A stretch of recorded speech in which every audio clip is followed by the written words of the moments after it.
he's trying. Well, at first you think, maybe there's a relationship here or something. Obviously, this guy's a jerk, but you thought that there was some type of thing going on with him. Yeah, and something. then it's revealed that he's pretty much a rapist who has a bar in his trunk. Yeah. And a kit. Yeah, he basically like got a whole setup for rape. Yeah, like that was the reveal, because when he goes to the back of his car and he opens up his trunk and he has like a liquor concoction lab. It's like a bar. He's got like neon lights in it. He's got several different liqueurs that he could choose from. Like, it's hilarious. Yeah. And not the smartest thing to drive around in, but no, not entirely. I don't think this guy's concerned with that, but yeah. So the girl falls asleep, and he basically starts trying to make the moves anyway, even though she's unconscious. Yeah. And then as he starts reaching into her shirt and fooling around, the blob basically reveal. I don't know if the blob posing as the girl. That's what it seemed like. Now I think we're probably just thinking too much into it at this point. I don't think the blob has like the things. Like in the thing he kind of understood. Or is while she was asleep, the blob just kind of like snuck in through the passenger side door. And all of a sudden, just as it was all happening, the timing was just perfect. I don't know. It doesn't really reveal that. I would like to think the blob was strategically planning it just for fun. Yeah. But it's hard to say. Yeah, because as he starts touching the girl, his hand starts being sucked into her chest, and then her face like caves in. And she just starts oozing, and like it's, oh my god, it's unbelievably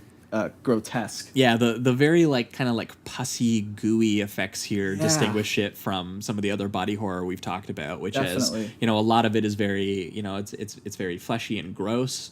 It's clammy and something like From Beyond. And it's just, this is very weirdly very turning people into slime. Yeah. Sort of I guess like street trash would be the closest comparison. Just less colorful. Just more money. Gross. More money. Yeah, exactly. And also with street trash, it was kind of like they added a lot of color to all the death. Like it was like they'd be oozing yellows and oranges for no fucking reason. Yeah. I liked it, but there was no this real is very reason. just bloody. This is just pus and blood and it's way more realistic. and skin melting and stuff like that. Yeah, it's grotesque. Because my favorite kill personally is the drain one, the drain plunging one. That is amazing. Because I actually forgot because about that I called it immediately. I was watching the movie for the first time, and the girl who owns the restaurant starts like plunging this area, and I was like, man, we haven't seen the blob in a while, and I'm like watching this girl like plunge, something is stuck in the drain, and I'm like, oh man, the blob is in there.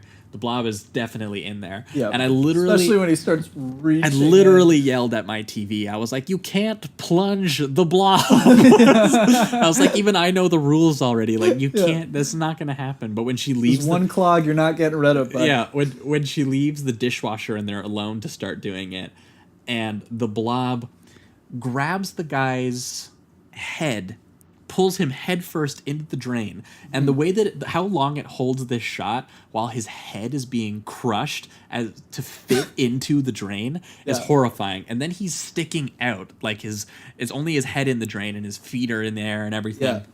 And then he's getting pulled in, and he's getting pulled in so messily and poorly that there's just like limbs are like coming off and blood is just shooting they everywhere. Add bone cracks and stuff. Oh, the bone cracks and like the like arterial spray of like pff, pff. Yeah. And I'm like, oh, and it's like it's like that bit in Miss 45 where it's regurgitating the flesh out of the drain. Yes, absolutely. Except it's a whole body. Yeah, an entire body down a 6-inch drain hole. Like it's god, it's unbelievable. It is one of the best deaths that we've talked about on the show. I think 100%. I absolutely loved it. This movie honestly has some of the top deaths that I've seen in film.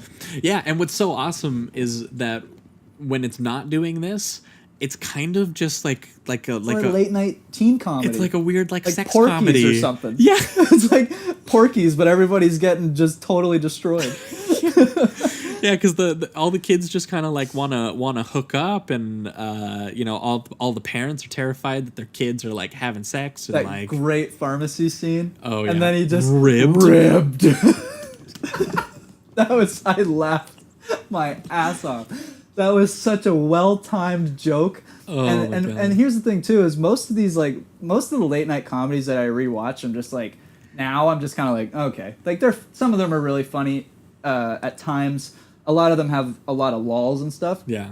But this movie actually nailed almost every joke that it went for. I Yeah. was laughing, Yeah. and I was surprised by that. I thought it would be more eye-rolling humor, Yeah. but I was legitimately gut laughing at certain moments in this film. Yeah, well, because there's something hilarious about the pharmacist being like ribbed right in front of like the local fundamentalist priest or whatever. The pastor. But my favorite is when, you know, he has the choice, and then when he sees that he just sold it to the person that wants to fuck his daughter, he repeats it, and he's like, ribbed, as if he's naming the kid ribbed, and it's a magical joke. He was like, I "You are not loved it. gonna have sex with my daughter with Yeah, a ribbed I thought condom." it was so funny, man. Yeah,